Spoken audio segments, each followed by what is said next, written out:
Hello, man. Go your own way. Go your own way, man. Uh, Let me see if this is coming up on YouTube. Yeah. Hello, man. Go your own way. Go your own way, man. Okay, it is. Everything's fine. It seems to be sound wise and everything. Today I read an article about the Minnesota police again, and I think it's something worthy of talking about. And as a men's rights advocate and as a Mgtow, it's about ethics, I suppose. And yesterday or today, I can't remember when, updates, and I got updates on it. But uh, Daunte Wright was shot in moving away in a vehicle from police officers, and it bothered me a little. There's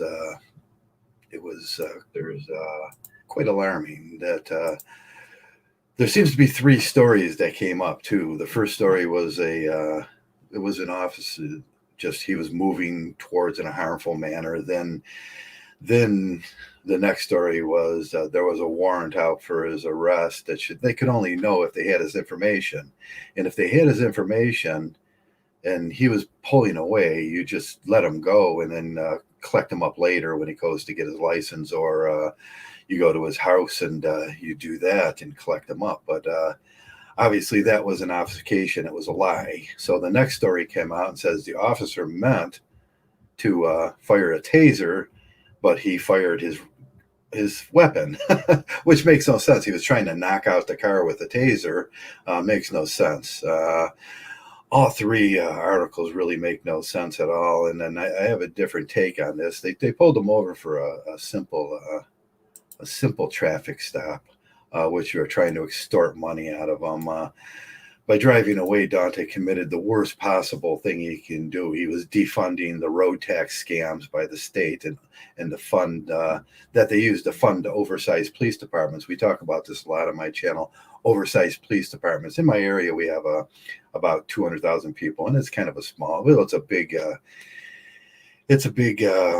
county, but it's small, and there's probably 100,000 people. If you disregard children because they don't drive or commit crimes that often, or and old people, as for the people that drive around and do this, we have about 100,000 people in this whole county. But in this county, we have 1, 2, 3, 4, 5, 6, 7, 8, 9. We have 14 city buildings, police departments, and towns and townships, and two major towns, which are minor towns, competing for tickets. And so there's a lot more police departments than we need. There's a lot more city buildings. There's a lot more court departments than we need. There's a lot more. There's too many. In America, we have 24,000 to 36,000 police departments.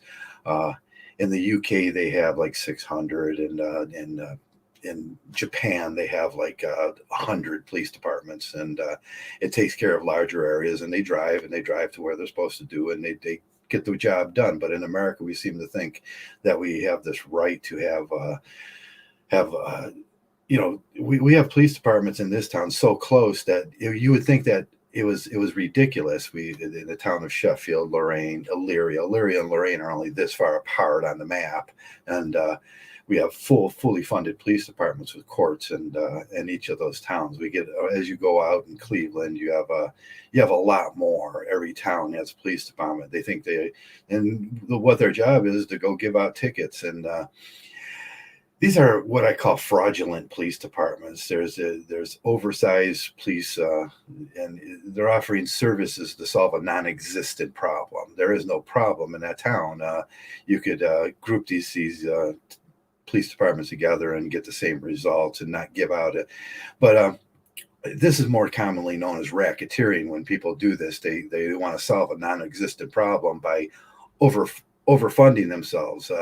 Funding comes from the tickets. Funding comes from civil forfeitures and stuff like that, mostly from civil forfeitures, where they take things from people. They go out, and then today we had a Daunte Wright case. Today we had it was involved with a murder. They murdered him. Actually, they kidnapped him first. They murdered him. Let's see, racketeering is there's several things involved with racketeering, but it doesn't have to be all of them.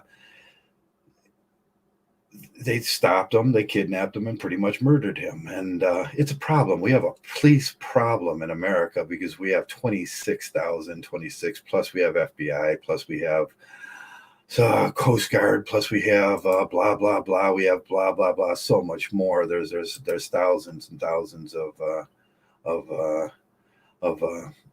authoritarian departments in the United States. And they shot this young man. He was 20 years old, had his whole life in front of him, and they shot him. I think I'm being censored highly. It's probably because of the name. So I'm pretty sure I'm being censored now. There is nobody, and that's very odd.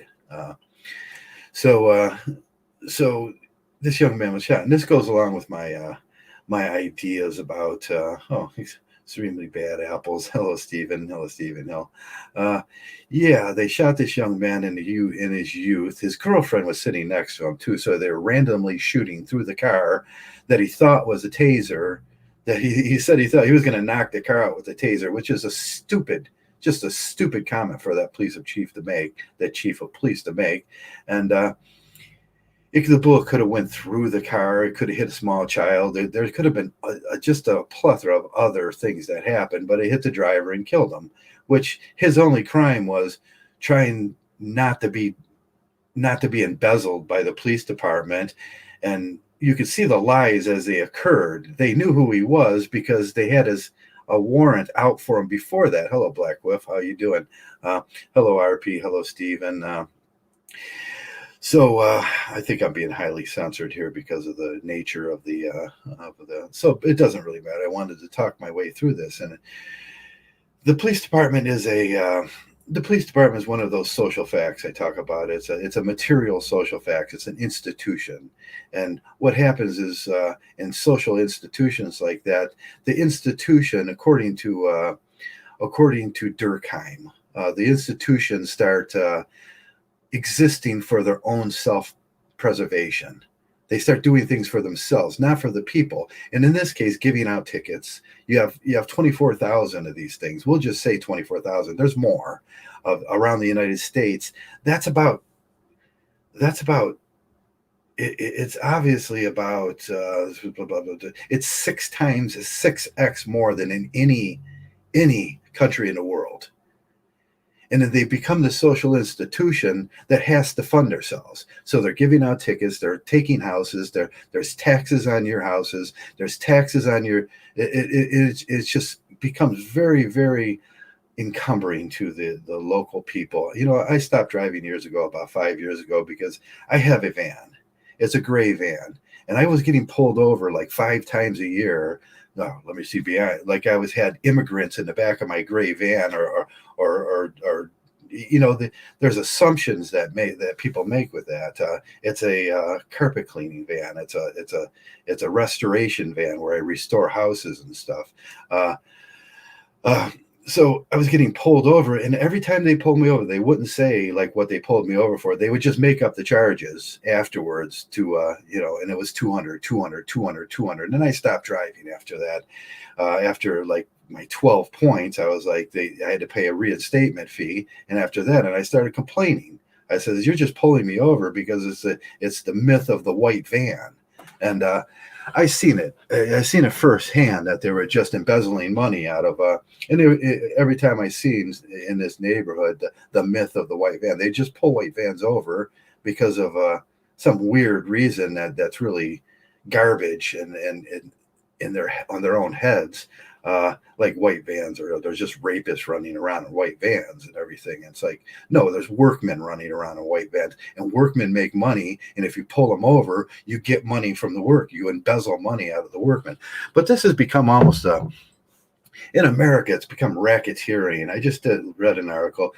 Someone tempted me. They said, go prove this. And so I pulled up a border patrol, six officers selling drugs. You can pull up every single community, even my community. I pulled up my community, and I says there was a city worker selling drugs, and in my community. So the drugs are coming in through the border patrol, through the police officers. In America, there's such thing as prop cocaine and prop drugs. every department, 24,000 departments gets an ounce of cocaine and so many. So they go out and they sell it. They have these narcs that go out and sell it in the community, and they try to track down it's prop cocaine to track down the addicts so they can supposedly get them into rehab. But that's not it. It's just to collect money. They sell the money. The cocaine and the drugs are sold at street cost. That money goes back in the drug. Now, if you add that up over the entire United States of 24,000, there's like 200 tons of drugs that the police sell a year, which makes them the biggest drug dealers in America. And that's where this is going. This has become such an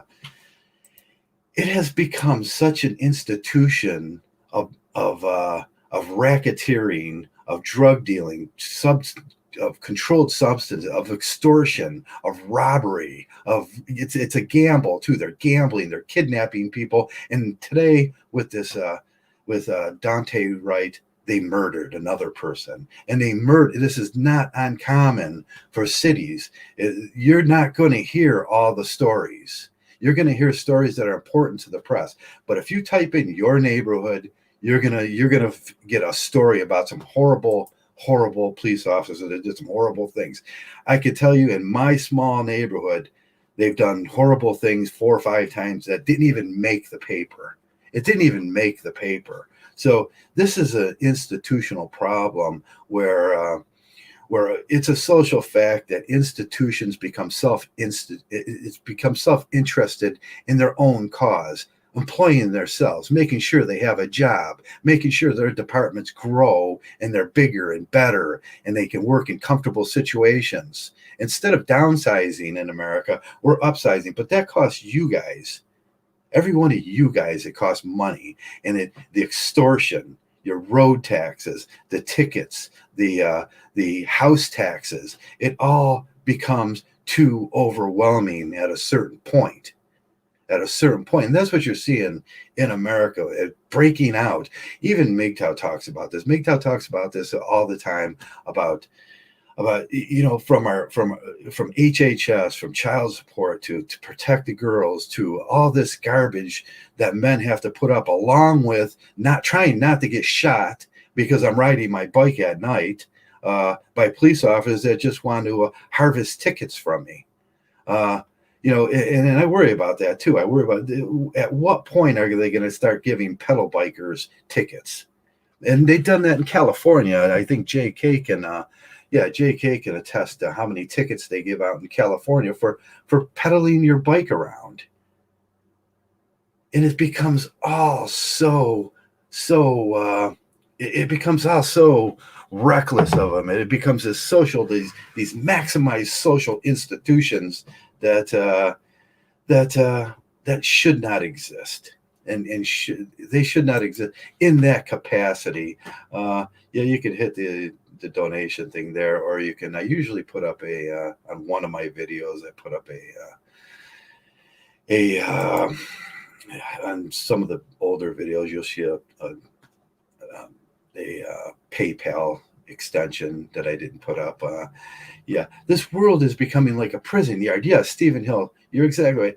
This world is a big prison yard, and we're all over this authoritarian thing. It's just hard to get used to. I go up and down my street. The police follow me on my bike, making sure that I stop for every stop. And really, I don't. I just buzz through them because I really don't have to, according to the law. But in this county, they diverted from the law, and they have their opinion on how I should be riding my bike. They have their opinions on this, and they become policy. And each little city, which we have 14 of them around here, and you have thousands. You have literally probably more as many police in this county as you have in Cleveland. But who pays for that? You pay for it. I pay for it. You're going to pay for it from your tickets. You're going to pay for it from their drug sales. And I think I've proven that they do. If you want to know where to buy drugs at in your neighborhood, just ask a cop, because they're the ones selling it. And they're the ones if they want to stop the opium problem, then why are they letting the companies dump thousands and thousands of tons of opiates on our streets every year? And nobody seems to notice that. All they have to do is say, stop it, and arrest them. But no, because it makes money and it generates funds for these in the corporations that are being allowed to dump these opiates on it. They volunteer. They give money to politicians. They give money to the police departments. They give monies to the police department fund for what do they call that fund? The play at the end of the year or something, you know. And it's all becomes too corrupt. At this point in my life, it is so obviously, the United States government is so obviously corrupt in the racketeering that this may spark a war. And I don't want to see that in my country. I just want it taken care of. And we have to start individually start speaking out against this, downsize our police departments. A lot of people say, oh, why would you want to defund the police? The defunding the police departments makes perfect sense because it's going to avert a war. Americans will only take it for so long. I know Americans. I am an American. From the inception of this country, we will only take something for so long. And if we're getting shot on the streets, we have to worry about our wallets. Most of us can't even afford a $400 bill that comes in. We hear Bernie Sanders say this, but it's true.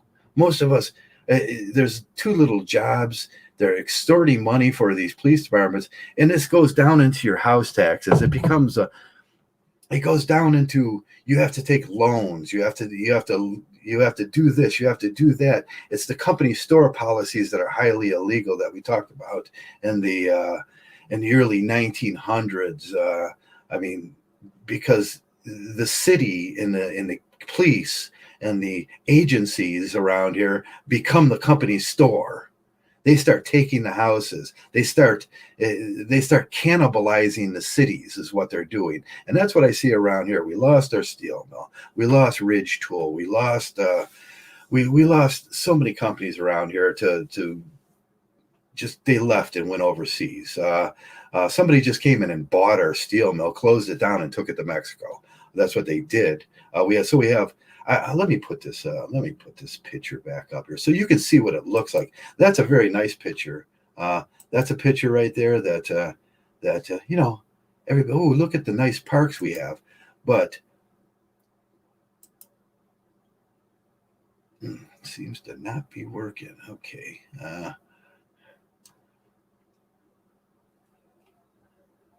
Let me put my. Yeah, I can't get it to work now. Perfect. I can't make it work. I mean, there's a picture that I put up and I show you guys all the time, and it looks like a barren. There's 40 miles of barren desert around here that shouldn't exist. That's pure ash from the steel mill. 100 years of a steel mill that we don't have anymore, and it's becoming company store policies. The government, the very government that we rely on, is company store. And it's just, and they're taking and they take and they take and they take, and they have these authoritarian police that run around and they enforce that civil forfeitures. I mean, they could take your money if you have more than $3,000. They just take it and say you're not supposed to have that much money. There's hundreds and hundreds of incidents of this a year. And in our towns, in our small towns and everything, all under the predication that we might be doing something wrong with your money. But let me see how I can fix this. I don't even know how I can fix this. Private chat, nope. Banners, nope. Comments, nope.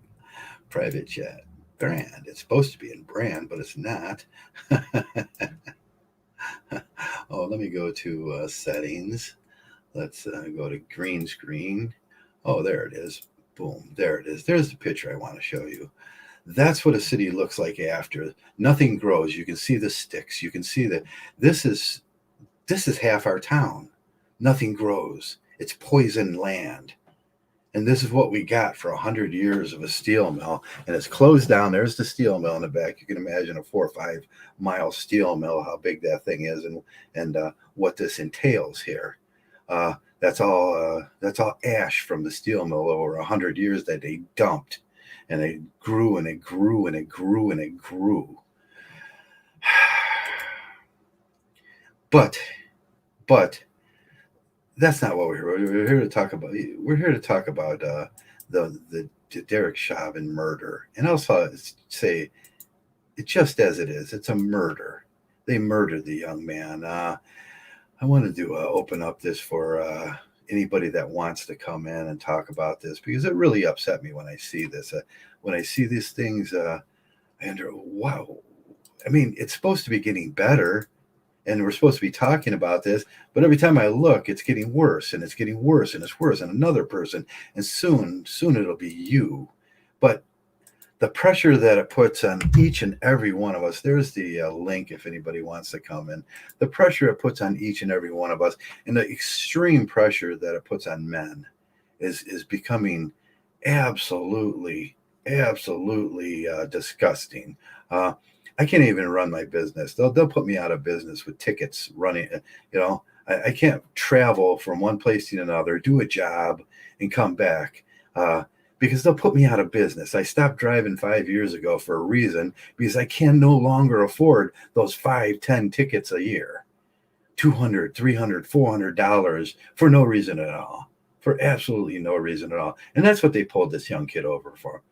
They had no idea who he was. They pulled him over for a ticket. They ran his numbers.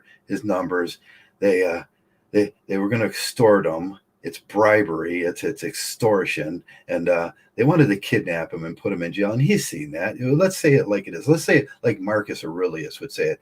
Or Marcus Aurelius says, he gives an opinion. He says, don't call it meat. Call it dead animals. You say, we're eating the flesh of dead animals. And that's a truer statement than what you are. And that's Marcus Aurelius's truth. We glaze over everything. We're pulling him over for an infraction. No, you're pulling him over to extort a bribery out of him and to take money from him. That's what you were pulling him over. And let's say it honestly, like Marcus Aurelius would say it.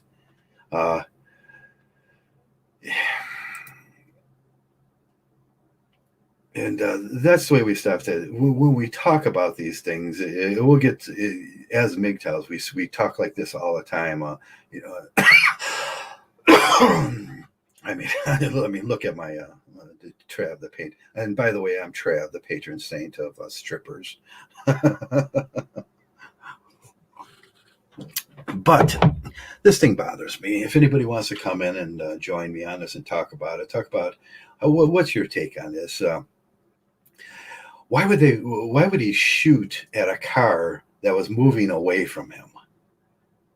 You got all this information. All you do is you pick him up at his home later where it de-escalates at, or you pick him up when he comes to get his driver's license. And then you say, you got charges. You have to go, that would be the obvious thing. Fleeing and eluding is a charge. And you can pick him up at the driver's license, because eventually he is going to need his driver's license, and he's going to go down there thinking that he got away with it, and you didn't. You didn't need to shoot him. It didn't have to turn into a murder, but like I said, he committed the worst possible act. He was defunding the road taxes scam that they have in most states to fund these oversized police departments, these fraudulent police departments. We don't need these police departments because they are fraudulent. There's no reason for them. They're trying to solve non-existent problems. We haven't had nothing happen in this area for a while, besides 2 strippers that got beat up the street. And that seems to be the biggest problem we have. 4 years ago or something, we had a rash of break-ins and sheds. That was 4 years ago, and nothing ever really happens. Well, you know what? The only time any news comes out of this town, it's always involving what horrible act the police did while pulling someone over. And that's the problem. That's the problem. Now, as Mgtow, man, we look at the burdens that this carries. We look at the burdens that this throws on men. And if you can't run your business, if your car's always getting ticketed, if you drive for any period of time, it becomes It becomes a burden on you if you have to take care of all the baby mamas. You have to take care of all the police departments, and that's what it looked like. The police are just baby mamas because they're a welfare state that that's incumbent on taxes and in road taxes that they give out generously. I tell you, I could probably sit there and watch every day. 57 up here is the major route that goes through our town, and I could probably sit there and watch them give out 10, 12 tickets a day on people that really don't deserve it. They're just trying to get to work. They're just trying to make a living. And in this town, making a living is becoming harder and harder and harder because all of our jobs have left. All of our jobs, they couldn't even do the one thing in the city they were supposed to do, is keep jobs in the town and keep people employed. They couldn't do that. So it's become, well, they'll cannibalize the rest of the city. They'll take all the houses. They'll wait for all of it to come into foreclosure. And then they'll resell them for any sucker that wants to move into this town. And they aid in that by bringing in temporary corporations and temporary jobs where that job will come in temporary, and then 50, 60 men will buy houses here thinking that they have and then they'll leave, and then it reciprocates itself. It becomes company store policies, but it becomes government store policies. They don't see themselves as them same robber barons that were trying to steal from the Americans back then. They are the same robber barons. It's just they have blue. They wear blue. They're blue robber barons. And every time they give you a ticket for some 20, you went 27 in a 25 mile an hour, and you ever think about the logic of that? They're saying if you go past 25 in a 25 mile an hour, you might kill someone. There's mights and ifs. You might hurt someone. I've never seen someone hurt on my road. I've run in my lifetime. I've been up and down roads probably a million times over 25 miles an hour, and I've never hurt someone. So the logic of that statement is ridiculous. The logic that they use to pull you over is ridiculous most of the time. And as for the police go, the police only show up after the crime was committed. So if someone breaks into your house or something like that, they're only going to show up after the break-in. They're only going to show up after the crime is committed, probably not even deterring any crime in your area. The logic which they exist on is lunacy. But we have scared people. We have scared people all over the state, all over our state, all over our country. Just, there's criminals and there's Mexicans coming up over the border and there's drug dealers. And the biggest drug dealers are the police, which I explained.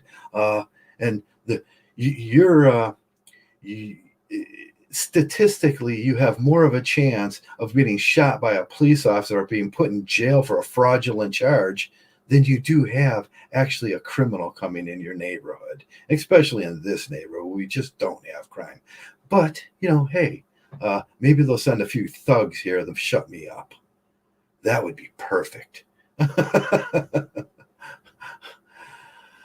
But that's what we want. There's no excuse for killing this young man. He was 20 years old. He was driving away. You could have picked him up later.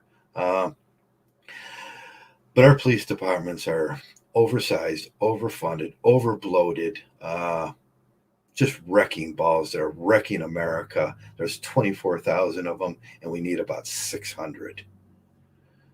And that's all I wanted to say if nobody wanted to come in.